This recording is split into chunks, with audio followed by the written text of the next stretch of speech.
5 rescue workers have been killed after being swept away in the flash floods in the main Philippine island of Luzon. That flooding was a result of heavy rain from Super Typhoon Noru, whose rapid intensification caught forecasters by surprise. The Super Typhoon is the strongest storm to hit the Philippines this year, bringing wind gusts of more than 200 kilometres per hour. Laura Bicker reports. Super Typhoon Noru crashed into the main island of the Philippines. Winds gusted up to 180 miles an hour, and there are fears of coastal surges. The torrential rain is already causing river levels to rise.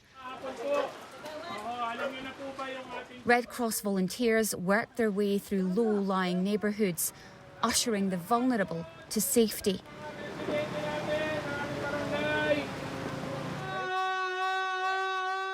This country is used to extreme weather alerts, but Noru developed into a super typhoon with very little warning.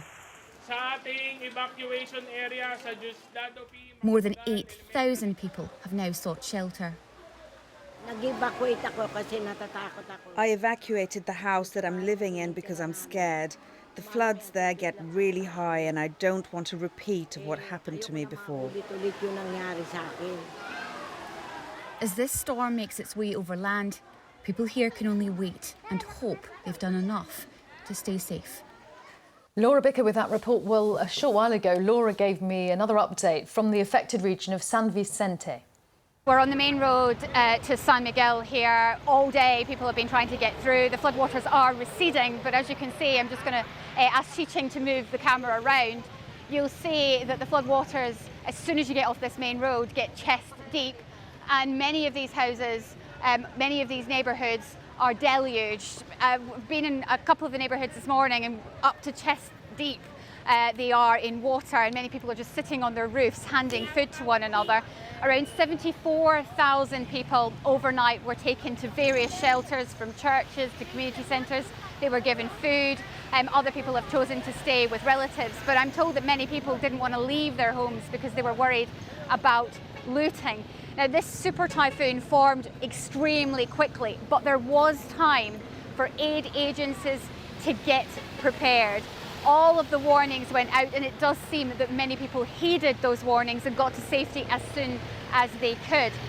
In the middle of the night, on a boat, there were 5 rescue workers, and that boat seems to have overturned, and 5 rescue workers have sadly died as a result. But during the disaster committee meeting this morning, President Marcos said he did feel that at this stage the Philippines may have got off lightly. We are waiting an update on that, but as you can see, many people won't feel that way. Here they are with many of their possessions, all sitting, waiting and hoping that at some point these floods will recede. I think it was quite interesting earlier when I was moving around the neighbourhoods and kind of trying to speak to people, and I thought maybe they would talk about what they would need: new housing, better flood protection. This area has flooded before, back in 2013. But that's not what they said to me.